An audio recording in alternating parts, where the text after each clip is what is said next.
And we are live. It is Thursday, August 7th, 2014 at 1 o'clock Eastern Time, and this is Marketing Live. Marketing Live is part of a higher education network, a series of professional development web shows and podcasts which are always free and accessible to you in the archives of higheredlive.com and on iTunes. Be a part of our broadcast by tuning in live and sharing your insights and questions by using the hashtag HigherEdLive on Twitter. You can receive weekly updates with live show dates and times by subscribing to the Higher Ed Live newsletter as well. Today's show would not be possible without the support of M. Stoner and FormStack. Higher Ed Live is produced by M. Stoner, a marketing and communications firm that works with education institutions on branding, strategy, web design, and more. In June, M. Stoner is hosting an in-depth two-part webinar series focused on brand strategy. Make sure that you check out some of their posts. Our other sponsor is FormStack. FormStack is a robust online form building solution. With an intuitive drag-and-drop interface, the platform makes it easy for marketers to create branded, mobile-ready web forms without writing code. Build donation forms, contact forms, event registration, and more with the web's only 508 compliant form builder. Publish your forms and leverage FormStack's social media plugins to maximize your traffic. With in-app analytics and integrations with popular marketing tools, you can get even more out of your captured responses. Visit www.formstack.com to learn more about the ways that FormStack can double your response rates. So let's jump into the topics. One of the largest hot topics in marketing is ADA accessibility compliance and ensuring that all content is engaging and interesting to all of our users. Accessibility compliance means that it meets the required statements in the Web Content Accessibility Guidelines, the WCAG 2.0, and Section 508 of the U.S. Rehabilitation Act. Our guests are Gregg and Kathryn. Gregg Wandsneider received an undergraduate bachelor's degree in communications from Carroll University in 2008. While at Carroll, he was involved with WCCX, the campus radio station, the InterVarsity Christian Fellowship, Circle K, a community service organization, and a smattering of other campus organizations. Born totally blind, he considered himself a mentor to students with and without disabilities. Gregg is an expert for the JAWS for Windows screen reading software and OpenBook, a program used to scan and read type written documents using a synthesized voice. Gregg maintains an active presence on campus, serving on the university's Spiritual Advisory Board, and a mentor for students on campus radio station. He is a freelance journalist with the Waukesha Freeman and is a self-proclaimed Facebook addict. Welcome, Gregg. We're glad you're here. Thank you. Glad to be here. Our other guest is Kathryn Magura. She is the Assistant Director of Operations at Oregon State University. Kathryn has worked for the University Housing and Dining Services at OSU since 2001 in a variety of evolving roles. With a Bachelor of Arts degree in psychology and a master's education degree in college student service administration, both from Oregon State University, Kathryn has devoted her career into finding new ways to utilize technology to enhance customer service experience on campus. Most recently, Kathryn has worked in advocacy capacity to ensure that both OSU campus and student housing profession create environments that are accessible to all. Kathryn co-authored a chapter in the Kauai Campus Housing Management book series on accessibility and was awarded the OSU Award for Outstanding Service to Persons with Disabilities in 2013. Kathryn is the current chair of the Kauai Housing Assignments Committee and the president of help me out, Kathryn. Northwest Akuho. Northwest Akuho, and looks forward to contributing to the leadership within her profession in both roles. Welcome, Kathryn. We're glad you're here. Thank you. It's good to be here. So if any of our viewers are watching and they have any questions for our guest, please tweet them to us using the hashtag HigherEdLive on Twitter. So starting off our discussion, in the context of disability, we should remember to focus on all disabilities, whether they are noticeable or not. So Kathryn, what are some of the disabilities that your office tries to accommodate for? Yeah, so we have almost 5,000 beds on campus, and with the culmination of more beds coming online and just more students coming to campus, the variety of disabilities we're seeing has just expanded vastly. And so we have always gotten students who have more of the physical and visible disabilities, students in chairs, students who use a service dog, things like that. But an area that's been on the rise over the last 5 years especially has been those with more of the hidden disabilities. And those are the ones that can sometimes be more of a challenge because it's not always intuitive and inherent what the needs are and how can we accommodate those needs on campus. And so a lot of times there's long conversations with myself and the staff in our Disability Access Services office and really kind of talk through what is the scope of the need, how can we meet that on campus. And so we've got students with all sorts of different disabilities, and one of the things that really just helps me remember that each of them is very different. So even if they have some of the same presenting symptoms or if they have Asperger's, two students with Asperger's, they might be on different levels within the spectrum and their needs might be very different. And so I can't assume that if I see a student with Asperger's here and a student with Asperger's here, that their needs on campus are going to be the same. And so it's really a challenge for me with each student. It's a refreshing challenge, I'll say, to make sure that I am thinking with their best interest at heart in terms of how can we meet their needs on campus. And to this day, there hasn't been a student who really wants to be on campus who we have not been able to accommodate. That's wonderful. So, Gregg, have you experienced others making assumptions regarding disabilities? Yes. Well, I think there are always assumptions, right? You watch TV, you see movies, you see different people. In other words, one assumption might be that all people who are blind wear Coke bottle glasses and look just like Stevie Wonder or Ray Charles. So we see some of these perceptions on TV, and those are the assumptions we make. Now, for me, being totally blind, Carroll has had a history of just a few students who are totally blind, and I mean that very literally. We've had a few over the years. Last year, or 2 years ago, we had two students from another country that were international students, actually from the country of Pakistan. And these students were computer programming majors, actually, which is something that people may not think of. How can a person who's totally blind program a computer? The story I like to use is when they were programming. They had JAWS, which is the JAWS for Windows, which is the speech synthesized program that I used, made by Freedom Scientific.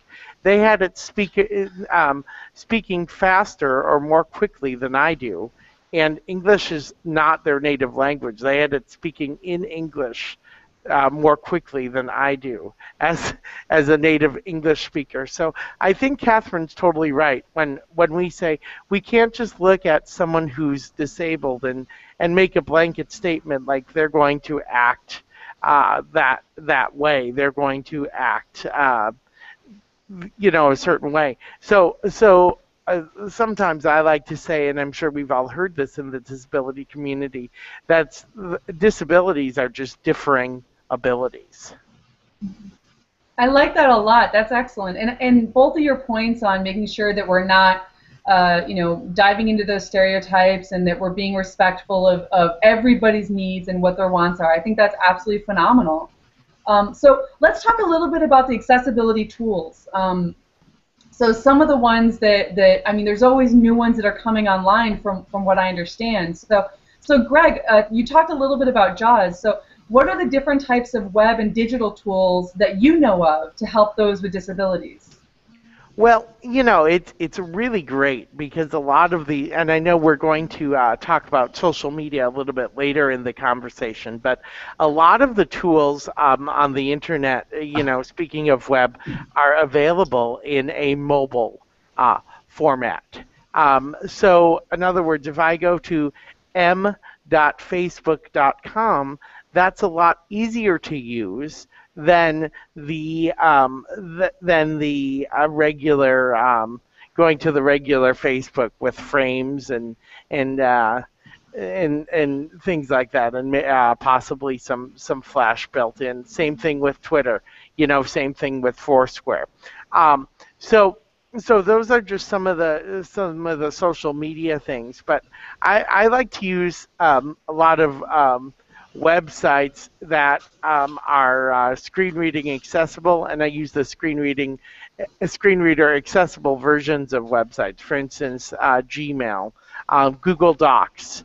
All of those have instructions, very different instructions for screen readers, such as JAWS, such as other things.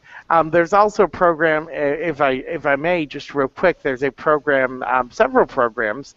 At Carroll, we have Kurzweil. I personally like to use OpenBook, but several programs that will take a printed page and make it into audio text. And there's also programs that will make print into Braille. We have one of those, even though we currently, this year, we don't have any students who are totally blind. We have a Braille embosser. You put a print page on the screen, and it makes it into, it converts it almost immediately into Braille. That is so cool. those are just some of the tools that I use, and then there's different screen readers. There's Window Eyes, Vocal Eyes. I mean, pretty much, I choose to use JAWS because even though it's one of the most expensive software programs, I feel like it's one of the most comprehensive. So. Mm-hmm. That's extraordinary, and I love your point about making sure that web content, I know you talk about Facebook, is accessible on a mobile phone. And that's one of the things that I think oftentimes universities and organizations as a whole sometimes overlook. If the way that they're setting up the mobile sites is just as important as they are the laptop sites, the desktop sites, because people are using them there too. So it's important that we're being as inclusive as we can. Well, yeah, go ahead.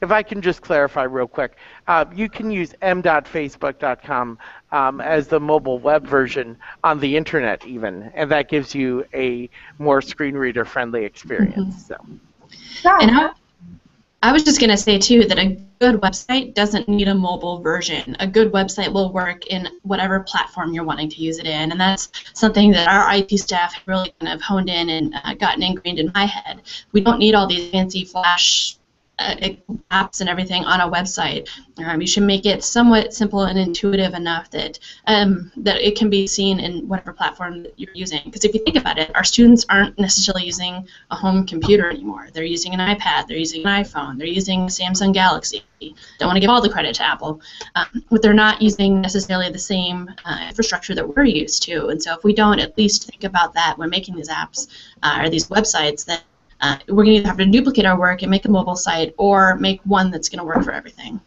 Amy, if I could just say, too, Kathryn mentioned Flash, and all my friends who are totally blind, it's funny, I asked them on Facebook, tell me something that we could do to make, technology more accessible. And 6 out of 6 of them that I said, tell developers, don't use Flash.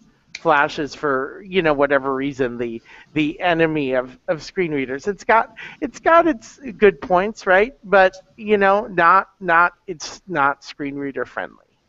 No, you're exactly right, and I think Kathryn and I are cheering you on and clapping and nodding while you're saying that. You are exactly right, Gregg, and not only the accessibility component, but throwing out there if it can't be read by a screen reader, it probably cannot be read by a Google bot, which means it'll hurt your search engine optimization. But that's a whole other topic. Yeah, and in fact, I will volunteer often.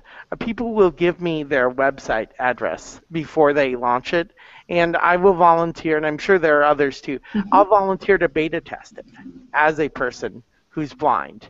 I will beta test websites, and I love doing that because I love giving people the feedback that they need for their sites. So that's extraordinary. Well, thank you. So with Kathryn, going back to some of the accessibility tools, we talked about screen readers and things like that. Are there any tools that we can use to make sure that our content is in compliance with the tools that are using? Yeah, you know, it's going to sound very rudimentary, but common sense is a tool that I think people don't use very much, and intuitive nature. Look at a website. Is there a natural flow to the site?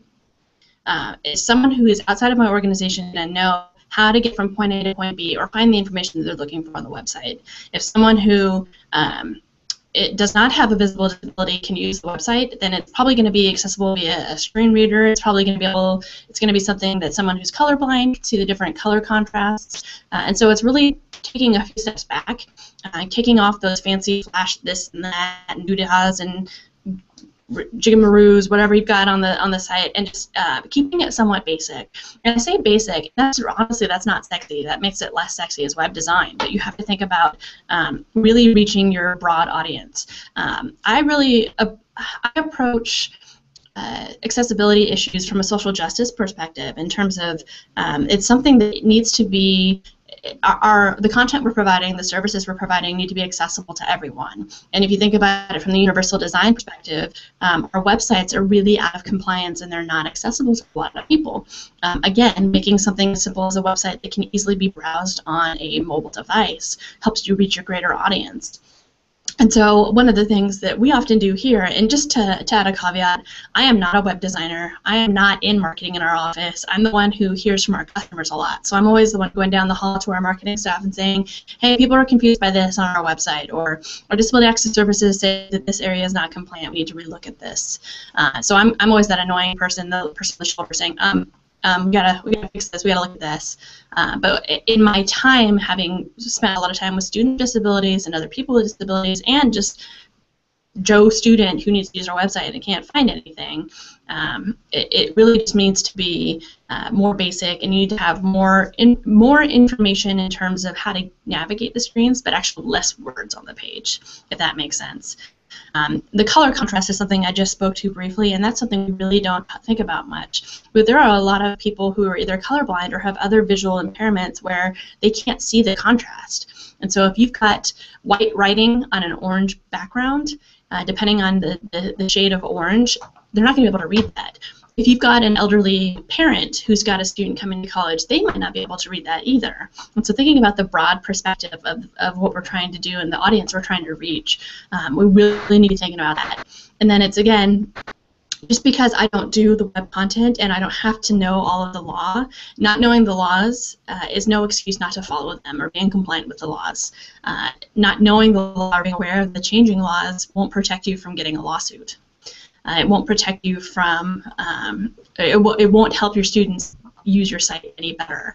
And so whether you employ someone like Gregg to come in and help you navigate your site, which, by the way, is a great way to see for sure if your website not only is in compliance, but if it makes sense. There's a lot of ways we can be in compliance and it still doesn't work right, or it still doesn't look good. So that's something to keep in mind too. But you can also download free versions of JAWS-like applications, and you can put your website through your own test. I remember we did that a few years ago here on our campus, and the acronym for our department, University Housing and Dining Services, is UHDS. When the screen reader would read that, it would just read it as UDS. There's not period there. It doesn't know that it's an acronym. And so I'm sitting here, I'm like, well, that's embarrassing. Like that's how we come across though, and it's the very first thing it says. It's like UDS. Housing services, and it's like, oh, okay. But it's those basic things where it's, if you make sure that it's known, there's ways to set it apart as an acronym or use the periods between each letter, then the screen reader will read it correctly. Well, I love that, odds. Yeah. Just another example. I work with an orchestra group, a nonprofit orchestra group, WACO. My computer reads that as wacko. The first time I read, I read that, I wasn't thinking in context, and I was like, okay, who's a wacko? What, This website insulting me. Am I the wacko? Maybe.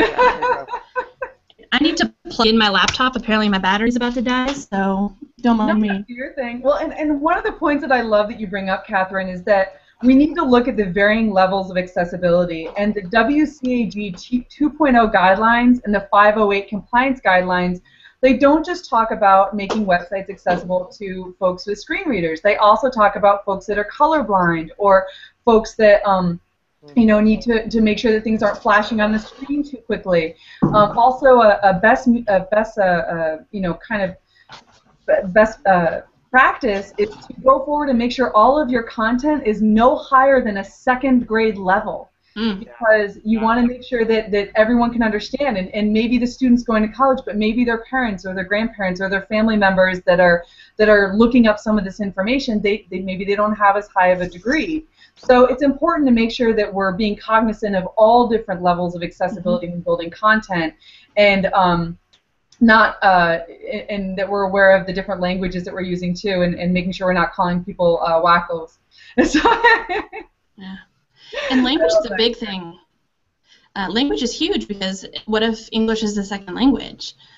Whether it's it's a first-generation student or they're an international student, do we have the ability to translate documents on our website?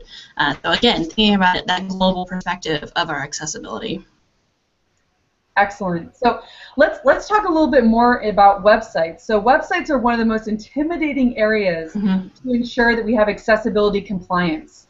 And so let's start a little bit about the user perspective and the user experience. So Gregg, what do you think are some of your biggest challenges when using websites? I think some of the things I mentioned, flash, when there's an excessive amount of buttons on the screen, especially when they're unlabeled buttons. My computer reads different buttons as unlabeled 0 button, unlabeled 1 button. So if we could name our buttons a little bit more, and I know even at on our website. Another thing we just did on Carroll's website, which I've been talking to our IT people about, is we have links, but they're not really, screen readers don't really list them as links. They list them as just, in other words, so I'll scroll over something and I'll see alumni or employment, and there's no link there. So can I click on that? Can I not click on that? And for a basic user, for someone who maybe doesn't know, I feel like I know my screen reading program pretty well. I've been using it for years, but someone who doesn't know that. Another thing is our on mouse overs. You guys have seen those, the things that say on mouse over. Well, JAWS has built-in mouse buttons, a left button and a right button built into the software on the number pad. However, again, if a basic user is looking at this, and going, what should I do, with this button? And then they're calling, your IT department and, saying, why can't I read this? I need to read this. But so I'd rather there just be links, personally. And then frames are a huge deal. Advertisements, too many excessive advertisements. Just that often have frames or boxes attached to them. Those are just, I could probably think of a few more, but those are the basic things that I guess my basic things that I wish would change. No, and that's really, really good to know. And making sure that I love what Kathryn said before, is keep it basic, keep it classic. Oftentimes all these different ads and having all these things, these flash components and all, it hurts our accessibility to all of our audiences. And it's just annoying. And people think they're annoying. They can't get to their content as quickly. I think you're exactly right. Let's keep it basic. Can I just say something too? More text, and Kathryn probably alluded to this. More text, less graphics. Whenever you're tempted, and I guess I'm talking to software, people here, I don't know how many, but in college, whenever you're tempted to put a graphic, first of all, one, make sure you're labeling that graphic. You can label graphics and make them screen reader accessible. And then as much text as you can use, without overwhelming people, I would definitely use. I would definitely do that. At least that's coming from my perspective. And it's the same thing with images too, right? We need to make sure that we've labeled images, because I know a lot of times exactly. Our campus is beautiful. It's easy to put an image up of one of our buildings as opposed to just talking about it, but making sure that it's labeled so that a screen reader can read it.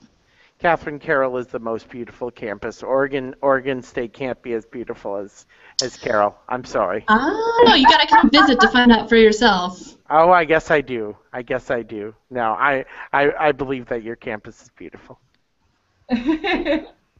Well, so jumping in, you guys are so nice. I love it. So diving in a little bit more, Kathryn, so there's three different levels of compliance with the WCAG 2.0 guidelines, each of them varying in levels of complexity of development and coding responsibilities. So their web guidelines, the WCAG 2.0, even recommend that web editors don't conform to the lowest level because, quote, it's not possible to satisfy all level AAA success criteria for some content. So can you explain a little bit more about the various levels and what we absolutely need to do in order to be compliant? Well, the first step is not to be afraid of all that jargon, because right now you saying all that, I'm like, what? But make sure that you are talking to the experts on your campus about web compliance. We have standards on our own campus for accessibility, from everything from the slant of our sidewalks outside, how much we will allow for the slant there, to our web pages, what is allowed and what isn't. And so those guidelines really help you understand, even on the more basic level, if you are more of an admin person and not a web designer, developer, what you need to do. But again, it really comes back to it's less about understanding the nitty-gritties of the law, and I think you absolutely need to. If you're in charge of your university's website or your department website, you need to understand the law and the consequences for not following it.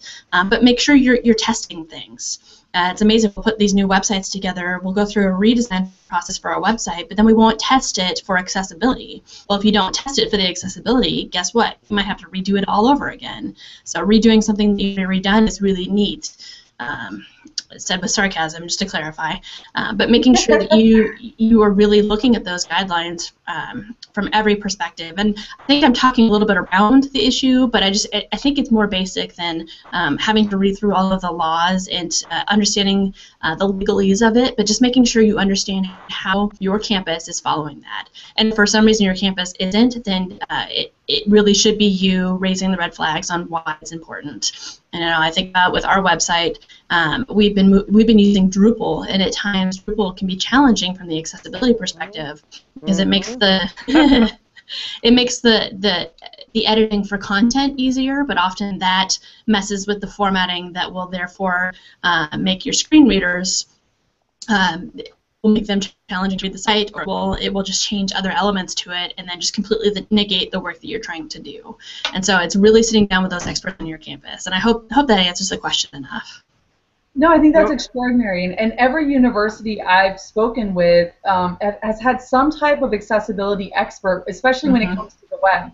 They'll have their own guidelines. They'll let you know what steps you need to do in order to accomplish them. And we also have a note from Rachel Luna on Twitter that says that one of her favorite tools for checking accessibility is the Wave evaluation tool. Oh, yes. So yeah, oftentimes you can find free resources online to find out whether or not your content is accessible. So I think you're exactly right. Just getting out there, trying it, and I think any efforts towards trying to make sure your content is accessible is better than just saying, oh, it's too hard or I'm too intimidated. Just a quick thought. Oh, sorry. No. I think we can probably utilize students, for this too, for this testing to some extent. That's just a quick interjection. Absolutely. No, I think that's a good idea. And we should have user testing for all different levels to make sure that our websites are easy to navigate for everyone. I think you're exactly right, Gregg. So let's talk a little bit about video content, because I know it's one of the top priorities for marketing and communication offices everywhere. They want new videos. They want stuff out there that is engaging and draws the audiences in. So Kathryn, how do you make sure that your department's video content is accessible to everyone? It was interesting. I was talking to our marketing specialist who does all of our web content a couple of weeks ago about this, and the biggest challenge she has is making sure any video we have is captioned. Not only is that the law, well, I guess that is the law. So if you're going to put it up on your website, you need to make sure that it's captioned. So for our promotional videos that we put together, that's great. We can make that happen. But one of the challenges we were experiencing was our staff were making these great videos for end of the year things, and they wanted us to put it on our Facebook page. They wanted us to put it on the website, and it was hard to say no and get them to understand why we couldn't do that from a legal perspective if they didn't have it captioned. And so balancing those nuances of we want this video out there, we want this great content, but knowing that we need to provide the time to get the captioning on there. And if we can't do it, we have to go through university resources to make sure that we can do it. And so that was an issue we were having with our campus move-in video as well, as we needed to get that up on our website. There's a whole time component there, but we didn't have the closed captioning done on it, and we had to delay it until we could get the captioning done, and that was a decision we made very intentionally because we needed to make sure that we did it right the first time. That's excellent. And Greg, what advice do you have for organizations to make sure that their video content is accessible for everyone? I think Kathryn hit it on the head. Caption it. You know, just make sure that people know it's a video. Also, one thing I might add is don't embed. We've had some of our campus groups don't embed video or music or try not to into the site when it launches. I know I had this issue with our food services department on campus. They wanted to roll out a thing right away so that people could see a big flashy thing when you went on, and I said, you guys, I can't.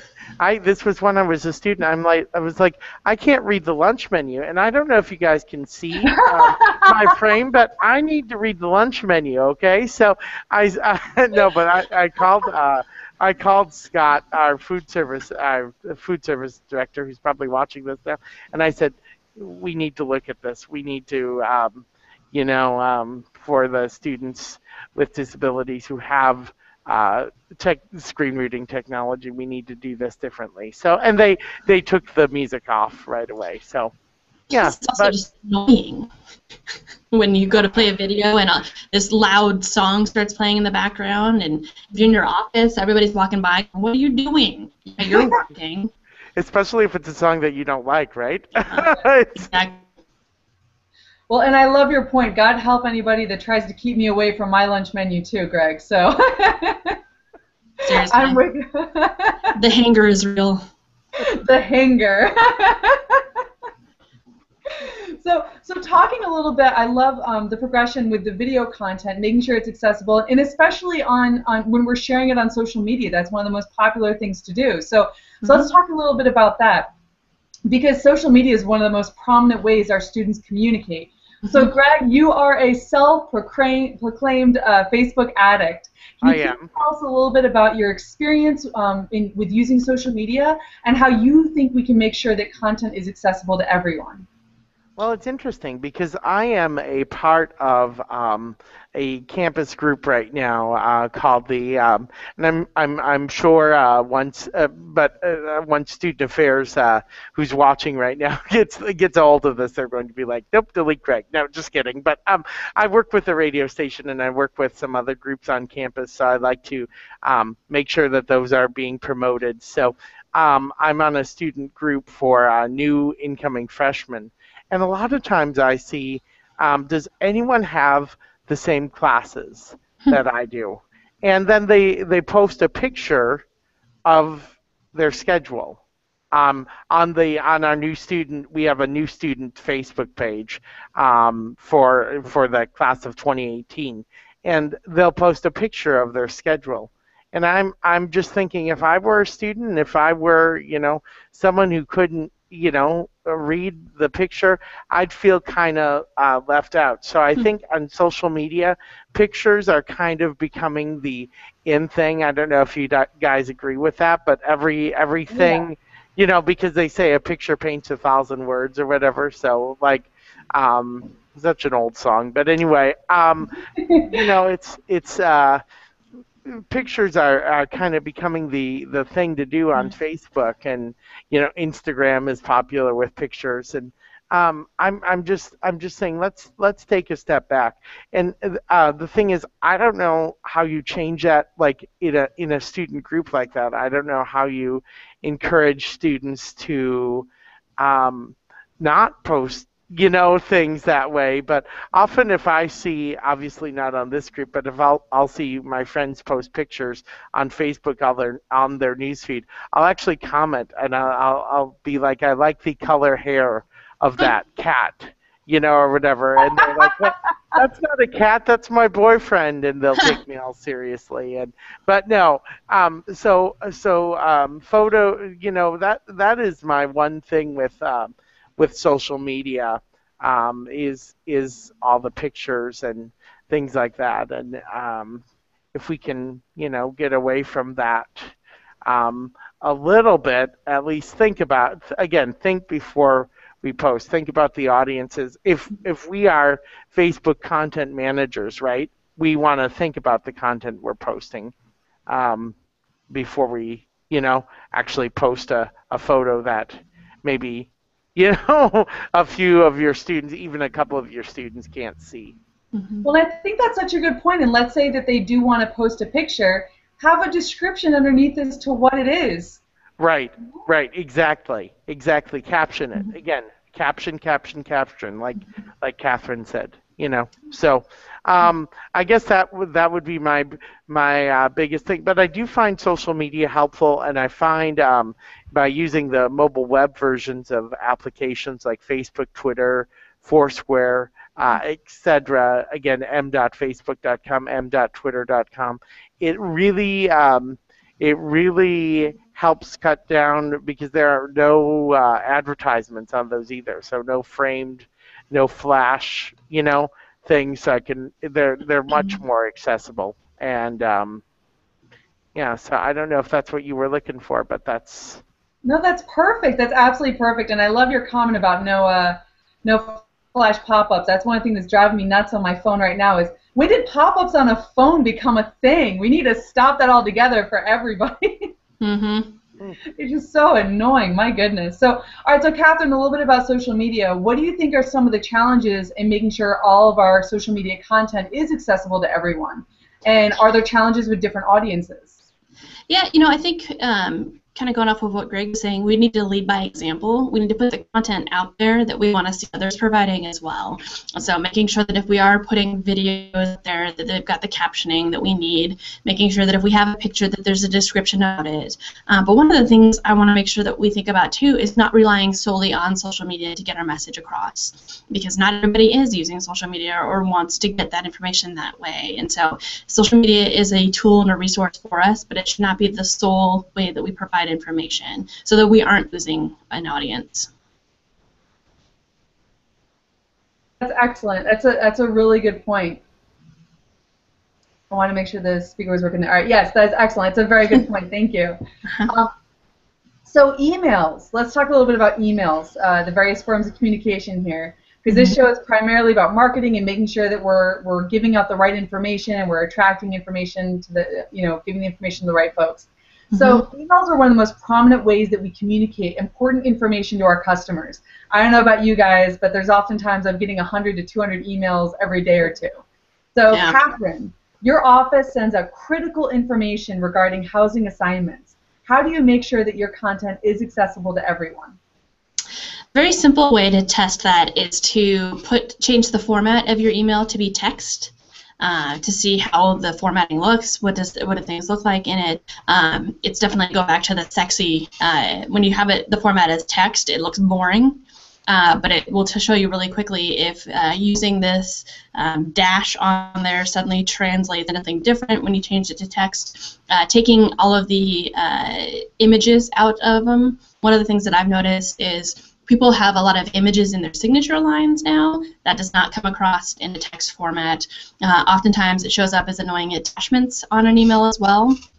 But when I'm sending out emails to students, I try to keep it brief and short, and I don't have much in the way of images or other formatting things in there.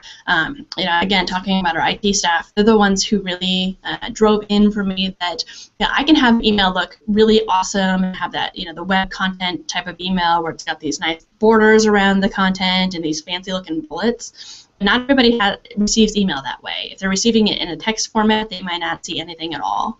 And so really, really keeping it basic. And I know that that's challenging because we want to send out these flashy images and all of that. But refer them back to your website. We'll have the captioned flashy images without actually using Flash, of course, right?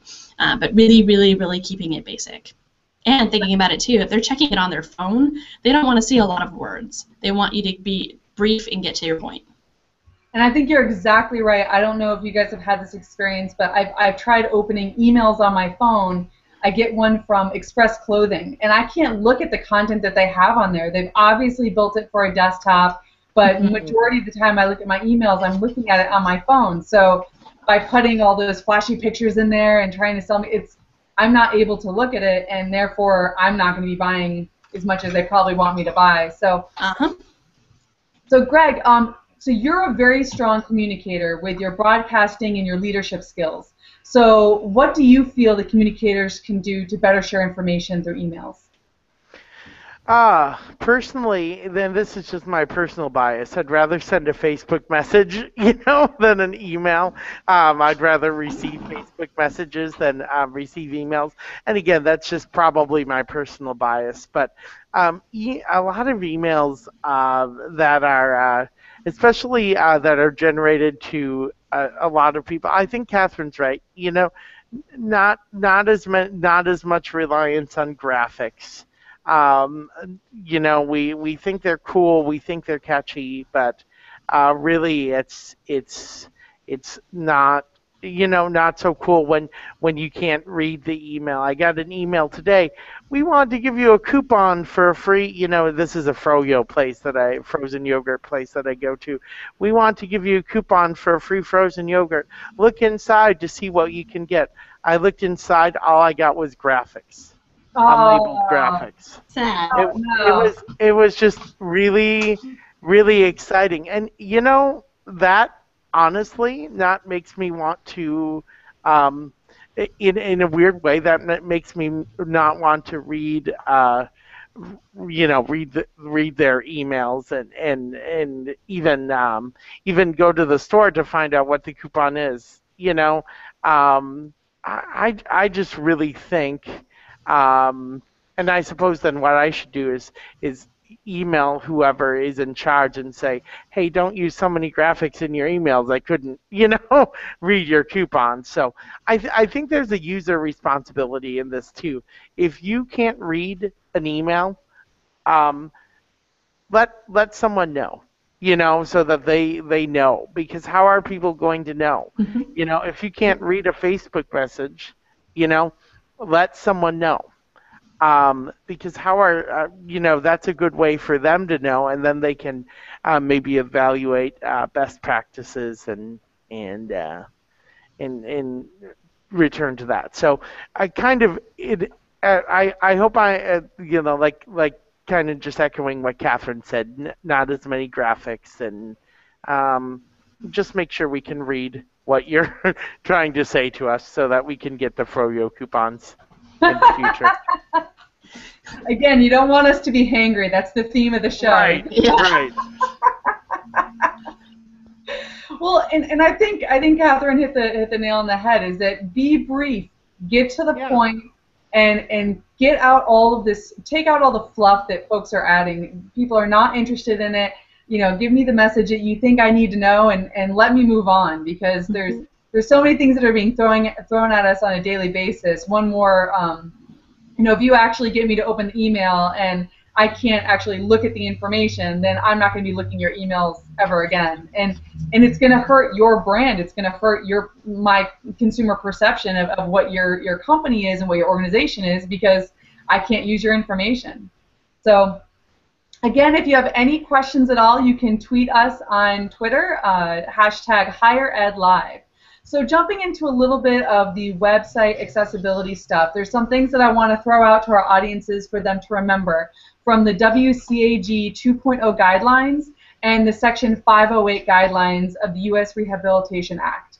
So when it comes to page title tags, make sure that your page title tag defines what the page is. So many times on websites, it just says, you know, just another page, or page 1 or page 2. Make sure that you're being very descriptive as to what that is. Color. Color is another very important thing to remember when it comes to accessibility. Make sure that the website and your content is not relying solely on color to be usable. Sufficient contrast is provided when providing important information, so make sure that you are providing sufficient contrast. Uploading speed is another one.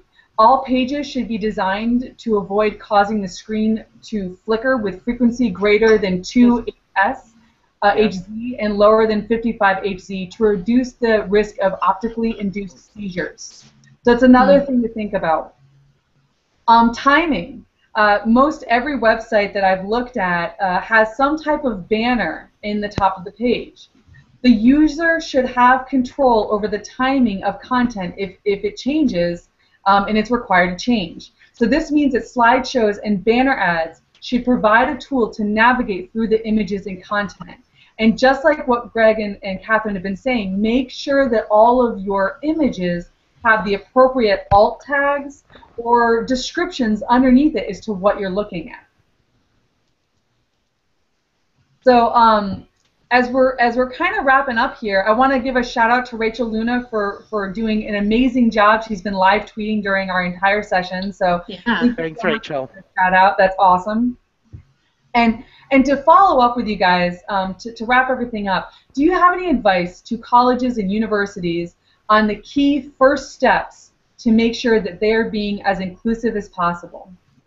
Can I just say I feel like I've been really negative today, and I'll just say that at the beginning of my advice. But I'm just trying to be real with you guys. I also feel like the room just went dark, and I can see light and dark. So there we go. We have light again. That's great. But I feel like I've been really negative. What Kathryn and I think we've tried to do today is we have tried to give you, and Amy too, we've tried to give you practical tips that you can use, that we can use. You know, so if it seems like I'm kind of being negative, I'm a positive person, you know, believe me. I feel like technology has gone a long ways. I've seen a lot of colleges and universities use technology in great ways. You know, I don't think you're being negative at all. I think you're being realistic and honest, and that's important. Yeah. Well, thank you. Well, that's good, because I feel like I was feeling like for a while, wow, I'm being a gloomy Gus on this. You know, I'm really saying, no, don't do that all the time. You know, but I agree also with Kathryn that social media isn't the, you know, be all end all. You know, I have this philosophy that we're becoming so connected that we're actually becoming disconnected. So. You know, reach out to your students in traditional ways, but also use technology in ways that you need to use it. One of the things I'll just share really quickly is when I was on Student Senate at Carroll in 2008, we would do for every survey, we would have every voting for president, I think we even did it for homecoming court, because our student senate was responsible for that at one point in time. We would have people fill out a survey online. Of course, paper forms were available if people could do it, and there were, you know, different radio buttons that people could check or not check based on, you know, what the survey was all about. And that was a great way to get data. You know, SurveyMonkey, you know, for surveys, that's an excellent way to get data. So I feel like a lot of good things are happening, but just remember, it isn't, you know, technology, all this technology is not the be all end all.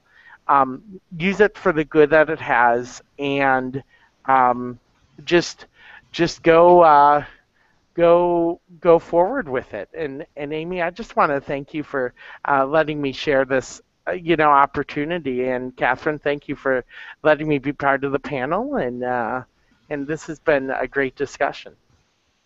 This is awesome. Thank you so much. And we do have one good question. I think this is a phenomenal thing to finish up our session on. How do you, and this is again coming from our rock star Rachel out there, how do you get folks on board with accessibility initiatives on your campus? Do you have any strategies for championing the cause? You know, I feel like I've been doing that for a long time, and I think it's really helping people understand the perspective of why it is so important. And if you think about, with our sidewalks outside, if you've ever seen somebody in a wheelchair trying to navigate a sidewalk where there's one of those sandwich board signs in the way, and they immediately get stuck and they can't go past it, that's not only embarrassing, that's just plain wrong. And oftentimes we're putting up those sandwich boards on our websites or in our social media content, and we're keeping people who want to access information from being able to do so. And that's categorically wrong. And so becoming an expert in these things is a great way to help advocate for the needs of others. And I think the responsibility does lie on the shoulders of those of us who are able-bodied, who do we can understand the scope of the law, and we understand the needs of the students, but it needs to be us advocating. We should not wait until we're at a point of being sued to make these significant changes. And when it comes to web content and web accessibility, we are very behind in the law. And many people are resting upon their ignorance of the law as an excuse to not make change. Or they say, we don't have time to change our website. We just did a website edit, and that's just categorically wrong and unacceptable. And so I know that sounds a little bit negative, but it's something that I will continue to champion for. Well, and Amy, if I could just add one more thing, Kathryn, I love your passion for this too, and I love that you said it's so much related to social justice. But if I could just add one more thing, well, as I said before, let's get students involved in this. Yes. Let's get students involved in being beta testers. Let's show students, and this is me too. Let's show students what screen readers are, what they can. It's a learning opportunity for them, to learn and to grow. Just like I'll just be quick. I'm sorry, but I had an opportunity to speak to Student Senate on how at our university we are making some changes in favor of being aesthetically pleasing, with our sidewalks and things like that, but we're not necessarily making changes, as far as handicapped accessibility, and we're working towards that, and it was students who approached me on campus and said, hey, Gregg, what do we need to do at Carroll? You're on campus all the time. You're walking around. What do we need to do?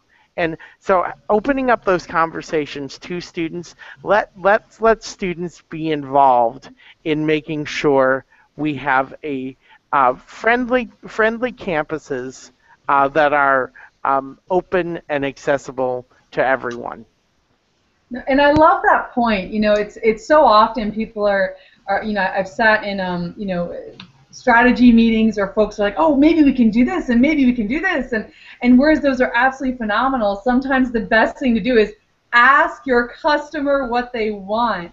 Instead of making assumptions and inferences, just ask them. Yeah. What do you think? So simple. The customer's always right. Well, I don't know if I agree with that all the time, but in this case, the customer is who we want to work with, right? Right, Kathryn? The customers who, I'll get on my soapbox here. The customer isn't always right, but they are always justified, and they always should be valued. Yes. Amen. Exactly right. So, well, this has been absolutely fantastic. I want to thank you both for joining us today on our show, and I want to let you know that Marketing Live will be back in 2 weeks with Tim Jones, so make sure to tune in for that. And as always, you can watch more shows from the Higher Ed Pros including Marketing Live archive, located at higheredlive.com. Thank you to everyone who's tuned in, and I hope you all have a great Thursday. Thank you so much. Thank you.